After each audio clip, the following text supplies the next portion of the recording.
Ամենը հետևանք էր երեկվա Լևոն Քոչարյանի սուր հարցադրմանը, այն պարագային, որ երկրի վարչապետը եկել էր փողոցային բառապաշարով խոսում էր, ոչ հարիր երկրի ղեկավարին, եւ այս պարագայում շատ ուղիղ ասաց, որ դուք ժառանգություն եք ստանալու, ես ունեզրկելու եմ, եւ այսօր փաստացի այն ընկերությունները, որոնք սեփականատերը հանդիսանում էր Քոչարյան ընտանիքը, սկսած Սիրուշոյի Պրեգոմեշից, վերջացած Տոյոտայով կամ մյուսը, ոնց ձեզ ասեմ, անհասկանալի ուղղակի, անհասկանալի ձևով գալիս են, փակում են, կապարակ ընկնում են ու ասում են չպիտի աշխատես։ Այսինքն սա խայտառակություն, ուղիղ խայտառակություն, դա երկրի եւ իմիջին է կպնում, հեղինակությանն է կպնում եւ ներդրումային միջավայրին եւ ամբողջ աշխարհը բոլորը տեսնում է, հասկանում եք, ուստեղ իմ համար նաեւ ցավը այն է, որ հետապնդվում է մեր երկրի երկրորդ նախագահան, Արցախի առաջի նախագահան, այն պարագայում, երբ որ մենք տեսնում ենք Արցախի բոլոր նախագահները Բաքվի բանտում են, միակ նախագահան, որ ազատության մեջ է, դա Ռոբերտ Քոչարյանն է։ Ու Նիկոլ Փաշինյանը այս պարագայում կերպարի, հաղթող կերպարի է իր կռիվը տալիս։ Այսինքն ինքը Ռոբերտ Քոչարյանը այդ խնդրեմ ունի, որովհետև Ռոբերտ Քոչարյանը հաղթել է Ալիևին, իսկ այսօրվա իշխանությունը Ալիևի առած կզած ու չոքած է։ Ինչ եք կարծում, երբ որ ասում եք անհիմն անհասկանալի պատճառով եկել են, կապարակ ընկել են, որոշ գրասենյակներ, խանութներ են փակել, ժամանակը կարճ էր, մեկ գիշերում չկարողացան հստակ ինչ-որ բան գտնել եւ ստիպված եղան առանց որևէ հստակ մեկնաբանության այդպես նման գործողություններ դիմել։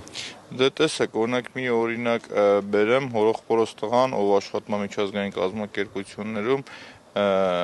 Պիացցա Գրանդեում ունեն իրենց գրասենյակը։ Մեր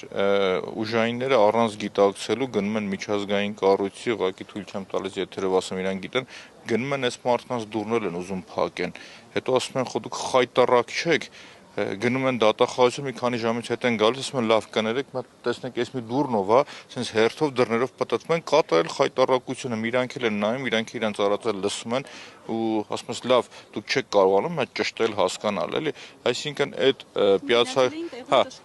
Պիացցա Գրանդան կառուցել է, եթե ճիշտ գիտեմ, Ռենկո ընկերությունը, այդ ընկերության սեփականությունն է եղել, ուտեղ շատ բազում, սկսած բանկեր կան, որ իրենց սեփականությունն են, վերջացած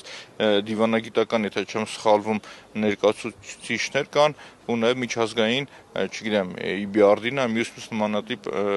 կառույցները, որ իրենց գործունեությունը ծավալում են, ստեղ էլ իրանք խնդիր ունեն, առանց ճշտելու մի գիշերվա մեջ, որ չգան տենց հիմարություն չանեն, գալիս ու իրանց տենց բաներ են թույլ տալիս, վերջացած ասում մնացած խանութներում, ես օրինակ խոսում էի Տոյոտայի փաստաբանի հետ ում ճանաչում եմ, ասում է գնացին եկան, որոշումը չէին կարողանում կայացնել, չգիտեն ինչ անեն, վերջում որոշեցին փակեն գնան տուն։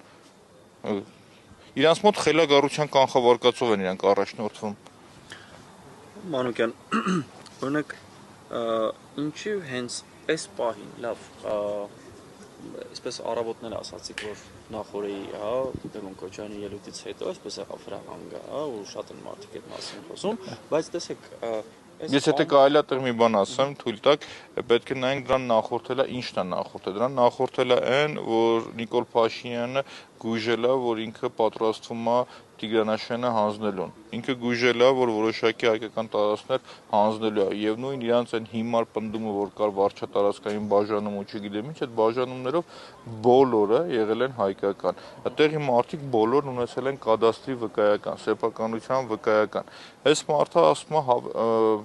ավետում է ճակերտների մեջ, գուժում է ժողովրդին, որ ինքը պատրաստ է նոր զիջումների։ Ու ինչն է հետաքրքիր, Ալիևը չկա մի կետ, որ ինքը ստոպ տա։ Հերթականությամբ գալու է, սկզբից ասելու է տարածքներն եք հետ տալիս։ Հետո ատոմակայանի խնդիր առաջ կդնի։ Հետո մի հատ ինչ-որ նոր հիմար պահանջ կդնի, սահմանադրությունը պիտի փոխես, եկեղեցու դեմ կռիվը պետք է տաս։ Երբ որ բոլորը կպրծնի, վերջում եք ասի, գիտես, դու որ եկել ես ասել ես Արցախ Հայաստանն ու վերջ, դու էլ պետք է գաս, քեզ էլ պետք է դատեմ նոր։ Այսինքն միջև վերջ գնալու է, վերջում Նիկոլ Փաշինյանը, այն որ ասում է բերեք Թագավորի գլուխը, վերջում ասում են բերեք Նիկոլ Փաշինյանի գլուխը, վերջում Ալիևը էդ է ասելու։ Այսինքն թուրքերը պահանջների սահմանափակում չունեն ու այս դրանից հետո հաջորդեց սուր այս բանավեճը, դրանից հետո հաջորդեց այս խայտառակ ձերբակալություններն ու այս հետապնդումները։ Իսկ իմ մոտ տպավորություն է, որ Նիկոլ Փաշինյանն ուզում է չեզոքացնի բոլոր օջախները, ազգային գաղափարախոսություն կրող անձերին, առաջնորդներին, որպեսզի ինքը իր դավաճանական պրոյեկտը կյանքի կոչի։ Պարոն Մանուկյան, ինչ եք կարծում, պիղծ եւ դավաճան խոսքերն էին վիրավորել թուրք բառից չվիրավորվող Նիկոլ Փաշինյանին, թե այն, որ դա հնչեց Լևոն Քոչարյանի շուրթերից։ Իմ կարծիքով իր մեջ արդեն կուտակված այդ բոլորը կար եւ Լևոնը նաեւ իր խոսքերին հղում է կատարել։ Այսինքն դրա հեղինակային իրավունքը Նիկոլ Փաշինյանին է եղել ու Լևոն Քոչարյանը այդ բառերը հիմք ընդունելով ոչ թե հիմք ընդունելով ցույց է տալիս, որ նույն բառերով քեզ հետ պատասխան եմ տալիս։ Ու գիտեք, իմ կարծիքով Լևոնը Քոչարյան շատ մեղմ է բնութագրել։ Փողոցում որ գաք լսեք, օրինակ քաղաքացիներն ինձ մոտիկ անում են, ինչպես են ասում, ոնց պիտի վարվես ՔՊԻ ու Նիկոլ Փաշինյան, այդ ավելի խայտառակ բառապաշարով ու բառամթերքով են օգտագործում։ Ուղղակի ես ինչ չեմ կարող թույլ տալ ոչ եթերում ասել, ոչ ազգային ժողովում ասել։ Այսինքն Լևոնը այդ բոլորը եւ իր խոսքերը եւ մեղմացնելով ներկայացած այն պահանջը, ինչը ժողովուրդն են ներկայացնում։ Ինչը ժողովուրդն է, ու եթե նայում եք այդ պայն իրancs մոտ ինչ որ ամեն ինչը հանգստություն էր, հետո իրանք մի քիչ մնում անալիզ են անում, սկսում են իրancs այդ խեղկատակ մոտեցումները